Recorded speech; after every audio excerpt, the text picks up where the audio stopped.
मसाजोगचे सरपंच संतोष देशमुख यांना न्याय मिळवण्यासाठी राज्यभरात मोर्चे काढले जातात। रेणापूर, बीड, परभणी, सिंदखेड राजा, पुणे आणि काल पैठण येथे मोर्चा पार पडला आहे। आज जालना येथे मोर्चा होणार आहे आणि या सगळ्या मोर्चांमध्ये देशमुख कुटुंबियांना सहभागी करून घेतले जाते आणि देशमुख कुटुंबीय जे येतात जालना येथे होणाऱ्या मोर्चासाठी सकाळी मसाजोगवरून निघाले। आपण देशमुख कुटुंबियांशी संवाद साधणार आहोत। संतोष देशमुख यांचे बंधू धनंजय देशमुख आपल्यासोबत आहेत। दादा, काय सांगाल, काल महिला उलटून गेला आहे, राज्यभरात जे आहे ते या हत्येच्या विरोधात, या कृत्याच्या विरोधात निषेध पाहायला मिळतोय। झालेली घटना हिला 1 महिना झालं, 1 महिना उलटून गेला, पण त्याची जी प्रखरता आहे, झालेल्या घटनेचे जे पडसाद उमटलेत ते असे आहेत की ह्या इतक्या चुकीच्या पद्धतीनं झालेली हत्या आहे। आमच्या देशमुख कुटुंबातील, माझे भाऊ देशमुख कुटुंबातील एक आधारस्तंभ, गावचा प्रमुख, ते काय 1 दिवसानं 1 महिन्यानं संपणारी नाही। कारण का ज्या माणसाने आयुष्य त्यागलं आहे गावासाठी, समाजासाठी, त्या माणसाचं दुःख 1 दिवसही थोडंही कमी नाही होणार। ह्या अशाच भावना ज्या आहेत त्या अशाच वाढत जाणार आहेत आणि आम्ही न्यायाच्या प्रतीक्षेत आहोत आणि एक विश्वास ठेवून आहोत की कुठंतरी आपल्याला न्याय भेटेल। जे आंदोलनचा, जे मूकमोर्चे चालू आहेत विविध शहरामध्ये, जिल्ह्यामध्ये, त्यात आम्ही सहभागी होतोय। खरं तर 1 महिना होऊन गेला आहे, अजूनही जे आहे ते एक आरोपी सापडला नाही आणि एक आरोपीचा मोबाईलही सापडला नाही। काय वाटतं एकंदरीत त्या तपासाबाबत? त्यांना ते सगळं ताब्यात घेणं गरजेचं आहे। मग ते कशा पद्धतीनं घेतात तो तपासाचा भाग आहे। त्यांनी तो लवकरात लवकर मोबाईल घेऊन आणि तो राहिलेला आरोपी जेरबंद करून आम्हाला लवकरात लवकर न्याय द्यावा। 2 दिवसापूर्वी आपण मुख्यमंत्री देवेंद्र फडणवीस यांची भेट घेतली होती, त्यावेळी चर्चा झाली होती। त्यानंतर तपासात काही गती आली असं वाटतं? जे पोलीस अधिकारी SIT जी स्थापन केली होती त्याच्यामध्ये ती स्थापन करताना कोणाला विश्वासात घेतलं होतं, त्यांची काही जुनी पार्श्वभूमी बघितली होती का नव्हती हे माहीत नसल्यामुळं आम्ही मागणी केली देशमुख कुटुंबियांनी की ती जे सगळी SIT आहे त्याच्यात काही अधिकारी हे देशमुख कुटुंबीय समाज सुचवेल त्याप्रमाणे घेण्यात यावे। तसं त्यांनी मान्य केलं होतं आणि त्यांनी आश्वासन दिलं आहे आणि विश्वास पण दिला आहे की आरोपीला कुठंच कोणी सोडलं जाणार नाही, त्यांना शिक्षा होणार। फक्त आता त्यांना पकडलं पाहिजे लवकर, त्यांचे सगळे पुरावे घेतले पाहिजेत आणि पुढील कारवाई केली पाहिजे। ज्या पद्धतीनं आरोपी मिळत नाही, आरोपीचे मोबाईल मिळत नाहीत, खरं तर CID तपास करते, SITचं पथक स्थापन करण्यात आलं, बीड पोलीस जे आहे ते काम करतात, मात्र असं असतानाही आरोपी मिळत नाही। काय वाटतं, याच्या मागे कोणी आहे का अजून? ह्याच्यात ह्यांनी सगळ्यांनी गांभीर्य घेण्याची गरज आहे।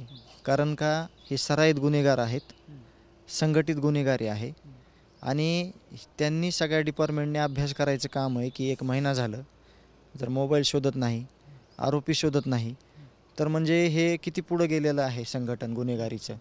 त्याच्यातून त्यांनी हे लक्षात आलं पाहिजे की हे गुन्हेगारी संपण्यासाठी खूप मोठं ठोस पाऊल उचलावं लागणार आहे। तरच हा जिल्हाच नव्हे तर राज्याला पण एक दिशा भेटली पाहिजे की आरोपीला कशा प्रकारे शिक्षा दिली जाते आणि आरोपीला, गुन्हेगाराला माफ केलं जात नाही। हे त्यांचा विचार करण्याची गोष्ट आहे। त्यांनी आज आपण जालन्याच्या मोर्चात सहभागी होणार आहात, काय आव्हान असणार आहे जे संतोष देशमुख यांना चाहतात, ज्यांना त्यांच्यावर प्रेम करतात आणि त्यांना न्याय मिळवून देण्यासाठी आज जालन्याच्या मोर्चात येणार आहे? आम्ही सुरुवातीपासूनच सगळ्यांना आव्हान करतोय, देशमुख कुटुंबीय, की सर्व मोर्चे शांततेत आपल्या भावना व्यक्त करून, कुठेही कुणाला न त्रास देता, पोलीस प्रशासनाला न काही डिस्टर्ब होऊ देता शांततेत पार पाडावे। भावना व्यक्त करण्यासाठी आम्ही त्यांना आम्ही देशमुख कुटुंब व्यक्त झालेलो आहोत की भावना आहेत, तुमच्या भावनेतून खूप मोठा आक्रोश तयार होतोय। ह्याच्याकडं सगळ्यांनी गांभीर्यानं बघून त्या भावना, आक्रोश आहे त्याचं गांभीर्यानं दखल घेतली पाहिजे आणि त्यांच्या भावना जाणल्या पाहिजेत आणि असंच आव्हान आम्ही करतोय सगळ्यांना की सगळं शांततेत पार पाडा। निश्चितच हे होते धनंजय देशमुख, न्याय मिळाला पाहिजे, आमच्यासोबत राहिलं पाहिजे असं आव्हान त्यांनी केलं। आपल्यासोबत संतोष देशमुख यांची कन्या वैभवी आहे। वैभवी, काय सांगशील, गेल्या महिनाभरापासून वडिलांना न्याय मिळावा यासाठी तू रस्त्यावर आलीस, मोर्चात सहभागी होतेस, सरकारकडे गेलीस, काय प्रतिक्रिया? म्हणजे माझ्या वडिलांवर जो अन्याय झाला त्यासाठी न्याय मागण्यासाठी जर आम्हाला असं म्हणजे समजा याला ते भटकणं म्हणता येत नाही, कारण की न्याय आपल्याला हवा आहे, आपल्याला न्यायाकडे जायचं आहे. त्यासाठी जर आम्हाला म्हणजे असं बाहेर पडून न्याय मागावा लागत असेल तर यापेक्षा दुर्दैवी गोष्ट कोणती नाही आहे. कारण की आपण स्वातंत्र्य असताना सुद्धा आपणच न्याय मागायचा, आणि जे आमच्यावर दुःख आहे, आमच्या कुटुंबावर, आमच्या गावावर दुःख आहे, ते दुःख आज खूप मोठे आहे. यातून आम्ही म्हणजे बाहेर पडू की नाही हे तर माहीत नाही आहे, पण आज त्या दुःखाला थोडंसं मागे सारून आम्ही ह्या न्यायामध्ये पुढे जातो आहे, कारण की आपल्याला न्याय मिळवायचा आहे. आणि जी वेळ आज आमच्या कुटुंबावर आहे ती दुसऱ्या कोणत्याही कुटुंबावर येऊ नये असं आम्हाला वाटतं. म्हणून हे जे न्यायाची प्रक्रिया आहे ती अशीच पुढे चालून लवकरात लवकर न्याय मिळाला पाहिजे, एवढीच अपेक्षा करते. खरं तर 9 डिसेंबर रोजी ही सगळी दुर्दैवी घटना घडली, तेव्हा तू, आई आणि भैया आणि तुझे वडील संतोष देशमुखही तुला भेटायला लातूरला आले होते. तू नीटची तयारी करतेस, स्वप्न उराशी बाळगले होते, पण अचानक हा निरोप येतोय. परत तुला तुझ्या अभ्यासाकडे वळावं लागणार आहे आता.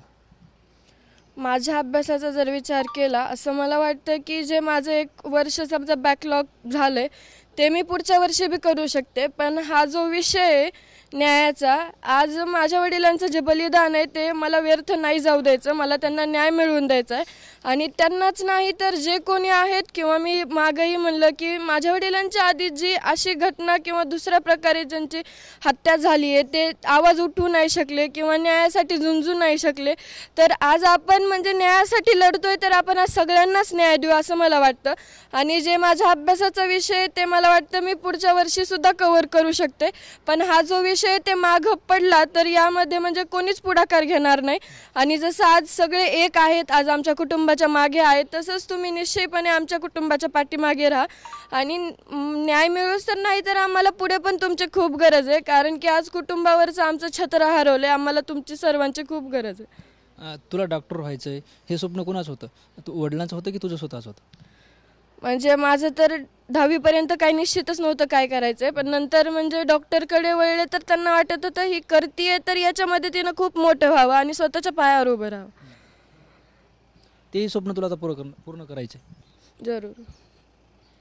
निश्चितच वडिलांना न्याय मिळण्यासाठी मी लढत राहणार आणि माझंही स्वप्न पूर्ण करणार, अशी प्रतिक्रिया जी आहे ते वैभवने दिली. आपल्यासोबत संतोष देशमुख यांचे चिरंजीव विराज आहेत.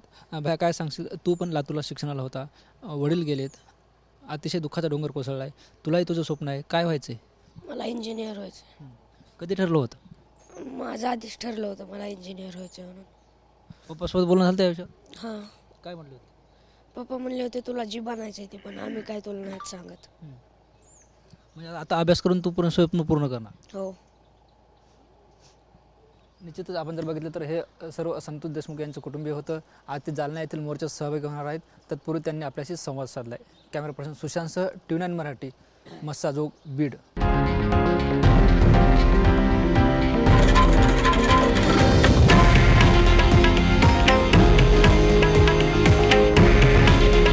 हे आहे देशातील नंबर 1 न्यूज नेटवर्क आणि आपण पाहत आहात TV9 मराठी. काळजी तुमची, हित महाराष्ट्राचं.